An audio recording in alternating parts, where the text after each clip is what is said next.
오늘 우리에게 주시는 하나님 말씀은 구약성경 사무엘하 12장 15절부터 23절까지 말씀입니다. 저와 함께 읽어보시겠습니다. 나단이 자기 집으로 돌아가니라. 우리아의 아내가 다윗에게 낳은 아이를 여호와께서 치심에 심히 앓는지라. 다윗이 그 아이를 위하여 하나님께 간구하되 다윗이 금식하고 안에 들어가서 밤새도록 땅에 엎드렸으니 그 집의 늙은 자들이 그 곁에 서서 다윗을 땅에서 일으키려 하되 왕이 듣지 아니하고 그들과 더불어 먹지도 아니하더라. 이래 만에 그 아이가 죽으니라. 그러나 다윗의 신하들이 아이가 죽은 것을 왕에게 아뢰기를 두려워하니 이는 그들이 말하기를 아이가 살았을 때에 우리가 그에게 말하여도 왕이 그 말을 듣지 아니하셨나니 어떻게 그 아이가 죽은 것을 그에게 아뢰 수 있으랴. 왕이 상심하시리로다 함이라. 다윗이 그의 신하들이 서로 수근거리는 것을 보고 그 아이가 죽은 줄을 다윗이 깨닫고 그의 신하들에게 묻되 아이가 죽었느냐 하니 대답하되 죽었나이다 하는지라. 다윗이 땅에서 일어나 몸을 씻고 기름을 바르고 의복을 갈아입고 여호와의 전에 들어가서 경배하고 왕궁으로 돌아와 명령하여 음식을 그 앞에 차리게 하고 먹은지라. 그의 신하들이 그에게 이르되 아이가 살았을 때에는 그를 위하여 금식하고 우시더니 죽은 후에는 일어나서 잡수시니 이 일이 어찌 됨이니까 하니 이르되 아이가 살았을 때는 내가 금식하고 운 것은 혹시 여호와께서 나를 불쌍히 여기사 아이를 살려주실는지 누가 알까 생각함이거니와 지금은 죽었으니 내가 어찌 금식하랴. 내가 다시 돌아오게 할 수 있느냐. 나는 그에게로 가려니와 그는 내게로 돌아오지 아니하리라 하니라. 아멘. 15절 말씀 보시면 성경은 이렇게 기록하고 있습니다.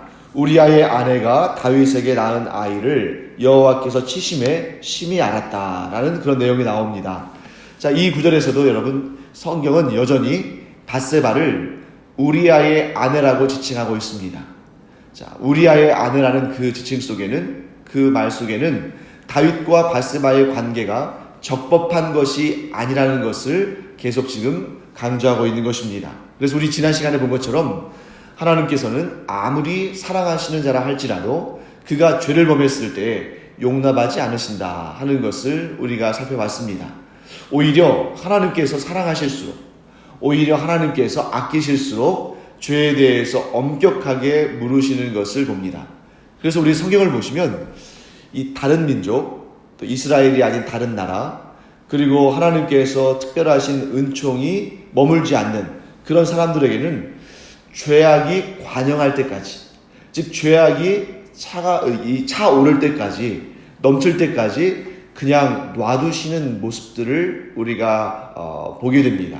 그 이유는 하나님께서 그들이 어느 정도 일정 수준의 죄악이 차오를 때까지는 그냥 놔두시는, 즉 그들로 하여금 더 죄악이 가득 차는 그런 상태에 이르러서 그들을 심판하시는 이런 모습을 우리가 보게 되는 것입니다. 하지만 하나님께서는 하나님의 특별하신 은총과 사랑 가운데 있는 자들에게는 죄악이 관영할 때까지 놔두지 않으시죠. 그래서 물론 이제 다윗이 하나님의 말씀을, 하나님의 뜻을 깨닫고 돌이킬 수 있는 기회들이 많이 있었지만, 그러나 그가 돌이키지 않을 때 이 죄악이 관영하기 이전에, 죄악이 차서 넘치기 이전에 하나님께서 이 나단을 보내시고 그 선지자를 통해서 죄악을 깨닫게 하시는, 그래서 이 죄악을 깨닫는 것 자체가 또 하나님의 은총이 되게 하시는 그런 역사를 우리가 보았습니다. 그런데 인간은 좀 다르죠. 자, 인간은 어떻습니까? 똑같은 죄인데 우리와 별로 이렇게 깊은 관계가 없는, 또는 우리와 좀 이렇게 사이가 좀 가깝지 않은 이런 사람들이 똑같은 죄를 지었을 때에는 우리는 거기에 대해서 오히려 더 빨리 진노하고 또 빨리 원망하고 또 빨리 지적하고 하는 경우가 많은데, 우리와 좀 사이가 가깝거나 또 우리가 사랑하는 그런 사람이라면 때로는 그 죄를 눈감아주고 오히려 그 죄가 더 진행되는 그런 상황 가운데서도 지적하기보다는 거기에 대해서 좀 이렇게 좀 방관하는 그런 태도를 가질 때가 많이 있는 것을 보게 됩니다. 죄에 대한 태도가 우리와 하나님 사이에 좀 차이가 있는 것이죠. 반면에 하나님은 오히려 특별히 사랑하는 존재일수록 빨리 그 죄로부터 벗어나도록 그 죄에 대해서 지적하시고 때로는 채찍을 드시고 회초리를 드시는 경우를 보게 됩니다. 하나님께서 죄에 대해서 얼마나 엄격하게 다루시는지에 대한 가장 확실한 증거는 예수 그리스도의 십자가입니다. 그러니까 하나님께서는 모든 것을 창조주시고 모든 것을 주관자시기 때문에 어떤 때는 그냥 일방적인 사면, 그냥 내가 그냥 죄에 눈 감아주겠다 하실 수도 있는데, 그러나 하나님께서는 우리의 죄에 대해서 그렇게 그냥 눈 감아주시는 방법을 사용하지 않으시고 우리의 모든 죄값을 그 독생자 아들 예수 그리스도의 십자가상에서 다 갚아주심으로, 즉 예수님의 그 생명으로 우리의 죄를 갚아주심으로 하나님께서 그런 방식을 통해서 죄를 용서하시는, 죄값을 다 받으시면서 그 죄를 용서하시는 이런 방법을 사용하신 것입니다. 자, 왜 그랬는가? 그래야만 하나님의 공의와 하나님의 사랑이 다 이루어질 수 있는 겁니다.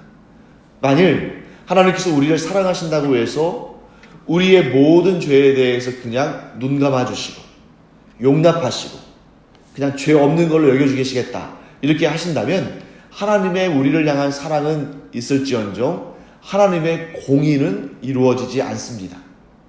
그렇기 때문에 하나님께서 예수 그리스도의 십자가를 통해서 예수 그리스도의 그 영원한 생명을 내어주심을 통해서 우리의 죄 문제를 해결하신 것은 하나님의 공의와 하나님의 사랑이 둘 다 이루어지게 하시는 하나님의 방식인 것입니다. 그래서 오늘도 우리가 이 아이의 생명을 거둬가신 이러한 하나님의 모습을 보면서 때로는 하나님께서 좀 너무 잔인하신 거 아닌가, 그냥 그 아이의 생명을 하나님께서 살려주시면 좋았을 텐데 너무 과하게 반응하신 것 아닌가, 이런 생각을 할 수도 있습니다. 하지만 반면에 우리는 이 부분에 대해서 이렇게 해석을 해야 됩니다. 하나님이 이 방법을 통해서 하나님의 공의와 하나님의 사랑을 둘 다 이루시는 방법을 사용하셨다 하고 우리는 이 부분을 또 살펴봐야 할 것 같습니다. 자, 그때에 하나님께서 이제 이 아이를 주셨을 때에 이 아이가 심히 알았습니다. 그때 다윗의 반응은 첫 번째로는 금식하며 하나님의 긍휼을 구했습니다. 자, 다윗은 하나님께서 이 아이의 생명을 걷어가지 않으시기를 간절히 구했습니다. 그래서 그 간절한 심령으로 금식하고 밤새도록 땅에 엎드려서 하나님께 간구하며 기도했습니다. 왜냐하면 아무리 간음 중에 가진 아이라 할지라도 다윗에게는 자신의 혈육이죠. 그러니까 아버지로서의 최선을 다해서 하나님께 살려주시기를 간구하는 그런 모습을 보인 겁니다. 자, 그 모습을 보고 심지어 그 집의 늙은 자들, 즉 늙은 신하들이겠죠. 연륜이 있는 늙은 신하들이 다윗을 말려서 땅에서 일으키려고 했습니다. 이렇게 했다가는 건강이 굉장히 심각한 타격을 입을 수 있고, 왕이 건강을 잃는다는 것은 이 당대에는 나라의 위기를 의미했기 때문에 왕을 일으켜서 어떻게 해서든지 간에 밥을 먹게 하고 쉴 수 있게 하고 하려고 노력했습니다만, 그러나 다윗은 그 모든 것들을 물리쳤습니다. 다윗이 이 아이의 생명을 살리는 일에 얼마나 정성과 마음을 쏟았는지 우리가 알 수 있는 부분입니다. 자, 그런데 그렇게 그토록 간절히 다윗이 기도했음에도 불구하고 하나님은 이래 곧 이 짧은 시간 안에, 길지 않은 시간 안에 다윗의 그 소생을, 그 생명을 걷어가셨습니다. 자, 당연히 다윗의 신하들은 그 사실을 다윗에게 알리기를 꺼려했습니다. 왜냐하면 다윗이 살아있을 때에도 이 신하들의 말을 듣지 않고 식음을 전폐하고 마음에 슬픔이 가득 찼는데, 이 아이가 죽었다는 소식을 들으면 다윗의 마음이 얼마나 상심할 것인지, 그가 얼마나 괴로워할 것인지 이 신하들이 누구보다 잘 알았기 때문에 그 아이의 사망의 소식을 전하지 못하고 있었던 거죠. 그런데 그 다윗의 신하들이 서로 수군거리를 모습을 다윗이 듣고는 이 아이가 죽은 것을 깨달았습니다. 이 아이가 죽은 것을 다윗이 알았다는 사실을 신하들이 또 이제 자신도 알았겠죠. 그때 서로 두려워했습니다. 다윗이 이 아이가 살았을 때에도 저렇게 슬퍼하고 저렇게 고통스러워하고 저렇게 상심했는데 이 아이가 죽은 줄을 알면 얼마나 고통스러워할까. 그런데 그 신하들의 염려와는 완전히 다르게 다윗은 아주 그들의 예측을 벗어나는 그러한 행동을 합니다. 자, 다윗이 어떻게 합니까? 땅에서 일어나서 즉 금식을 풀었습니다. 기도도 이제 그쳤습니다. 그리고 오히려 몸을 씻고 기름을 바르고 의복을 갈아입고 여호와의 전에 들어가서 경배하고 또 왕궁으로 돌아와서 음식을 차리도록 명령하고 그 음식을 먹었습니다. 자, 평상시와 아무 다를 바 없는 일상의 삶을 산 것이죠. 그러니까 신하들 볼 때에는 굉장히 이상한 겁니다. 180도 바뀐 거잖아요. 어떻게 이런 일이 있을 수 있을까? 그래서 그들은 다윗에게 물었습니다. 아이가 살았을 때는 그를 위해서 금식하고 우시더니 죽은 후에는 일어나서 잡수시니 이 일이 어찌 됨이니까? 다윗은 이렇게 대답합니다. 아이가 살았을 때에 내가 금식하고 운 것은 혹시 여호와께서 나를 불쌍히 여기사 아이를 살려주실는지 누가 알까 생각함이거니와 지금은 죽었으니 내가 어찌 금식하랴? 내가 다시 돌아오게 할 수 있느냐? 나는 그에게로 가거니와 그는 내게로 돌아오지 아니하리라 라고 답합니다. 자, 다윗의 이 말에는 다음과 같은 그의 신앙관이 그 믿음의 태도가 잘 나타나 있습니다. 그 몇 가지를 제가 한번 정리해 보겠습니다. 첫째, 하나님은 간청하는 기도를 들으시는 분이라는 믿음이 다윗 안에 있었습니다. 여러분, 다윗은 얼마나 어려운 고비들을 많이 거쳤습니까? 이 어렸을 때에 양들을 칠 때도 사자나 곰 같은 그런 맹수들과 마주쳐야 되는, 그들과 싸워야 되는, 그런 맹수들이 다윗이 치는 양들을 물어가면 그들과 맞닥뜨려서 싸워야 되는 그런 상황들이 많이 있었습니다. 자, 그때마다 어린 소년 다윗이 무슨 힘이 있고 무슨 능력이 있어서 그런 맹수들과 겨루어 싸우겠습니까? 그러나 그때마다 다윗이 나갈 때 어떻게 했겠습니까? 당연히 하나님께 간절히 구하는 마음으로 하나님께서 지켜주시기를, 하나님께서 그 맹수들의 입에서 이 양들을 구해올 수 있게 하시기를, 또 자기의 생명을 지켜주시기를 늘 간절히 구하며 나갔겠죠. 하나님은 번번이 그의 기도를 들어주셨습니다. 그렇기 때문에 다윗이 지금까지 살아있는 것이죠. 자, 그 다음에 이 거인 골리앗과 싸울 때도 온전히 하나님께만 간구하고 하나님의 도우심과 하나님의 보호하심을 구하며 나아갔겠죠. 그 결과 다윗은 그 거대한 용맹한 용사였던 골리앗을 무찌를 수 있었습니다. 다윗의 그 평생 동안 그의 삶을 통해서 어떤 경험을 했냐면, 하나님은 내가 간절히 기도하면 들으시는 분이시다.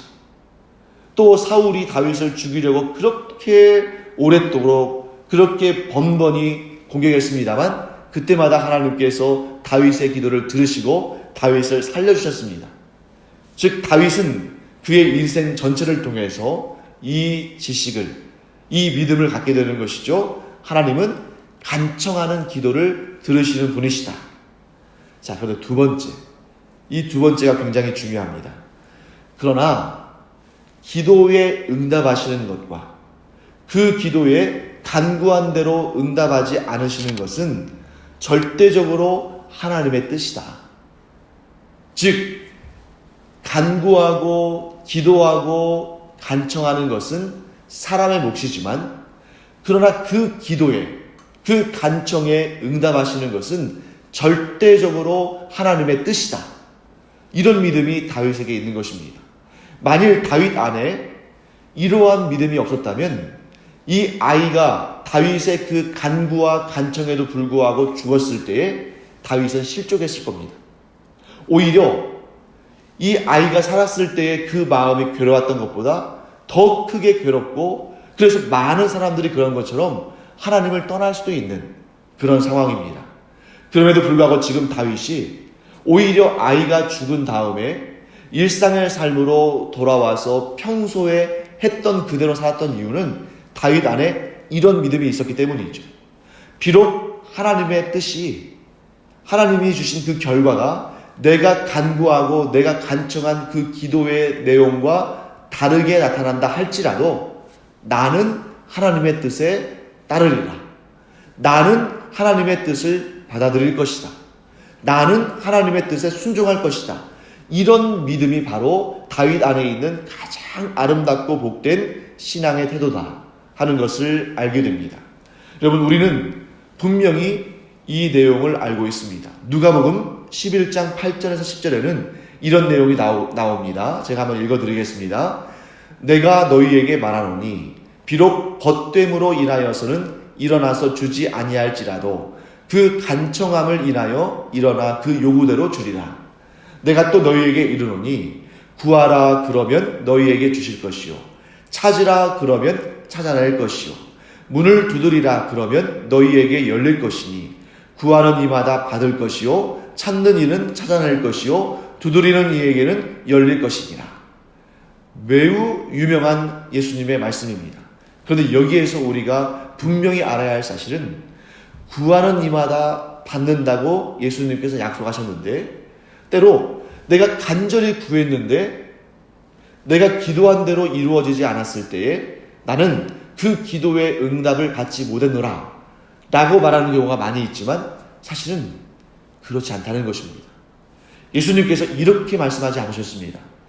구하는 이마다 자기가 구한 그대로 받을 것이다 라고 말씀하지 않으셨습니다. 뭐라고 말씀하셨느냐면 구하는 이마다 받을 것이요. 사랑하는 성도 여러분, 우리가 기도하는 모든 내용은 하나님께서 들으시고 응답하시는 줄 믿습니다. 그런데 그 응답이 반드시 내가 구한 그대로 이루어지고 그대로 받는 것은 아니라는 사실을 우리는 반드시 알아야 됩니다. 왜 그럴까요? 하나님은 절대적이시지만 우리는 절대적이지 않기 때문입니다. 여러분, 하루에도 몇 번씩 우리의 생각이 바뀌고 또 내가 했던 그 생각대로 되었다면 오히려 더 위험하고 오히려 더 큰 문제가 됐을 가능성들이 얼마나 많은지 모릅니다. 근데 만일 하나님께서 우리의 짧은 소견대로, 우리가 잘못 생각한 대로, 우리가 미처 잘못 판단한 대로 그때 우리가 하나님께 구한 그대로 번번이 그대로 이루어 주셨다면 우리의 삶 가운데 너무나 어렵고 너무나 고통스럽고 너무나 후회할 일들이 쌓이고 또 쌓일 것입니다. 그렇기 때문에 우리의 모든 것을 아시는 하나님께서는 우리가 구한 그대로만 주시지는 않으신다는 거죠. 우리는 한 치 앞도 내다보지 못하기 때문에 지금 내가 구한 것 그대로 하나님께서 주시지 않으시면 하나님께서 내게 침묵하신 것처럼, 내 뜻을 거절하신 것처럼, 내게 가장 좋은 것을 주지 않으신 것처럼 우리는 그렇게 판단하고 그렇게 생각할 수 있지만 하나님 편에서는 그렇지 않은 것입니다. 하나님 편에서는 우리에게 가장 좋은 것을 주시고 우리에게 가장 선한 길로 인도하시는 그 은혜를 지금도 베푸시고 계시는 줄 믿습니다. 그래서 우리가 이 다윗의 이야기를 통해서 다윗은 그 아버지 된 도리로 그 아이의 생명이 살아나는 것이 가장 좋은 일이었겠습니다만 하나님의 그 경륜, 하나님의 지혜, 하나님의 계획은 우리가 다 알 수 없기 때문에 이 일도 하나님의 계획 가운데 있는 일이다 라고 우리는 고백할 수밖에 없는 것입니다. 자, 그래서 여러분, 우리가 이 시간 기도하고 하나님께 간구할 때에 이 부분을 분명히 알아야 됩니다. 내가 간절히 간구하면 간구할수록, 내가 강하게 하나님께 간청하면 간청할수록 하나님은 내가 구한 그대로 들어주시지만 내가 가볍게 기도하거나 내가 그렇게 간청하지 않거나 내가 흘러가듯 기도하면 하나님께서 그대로 안 들어줄 수도 있다. 이런 생각은 좀 잘못된 생각이에요.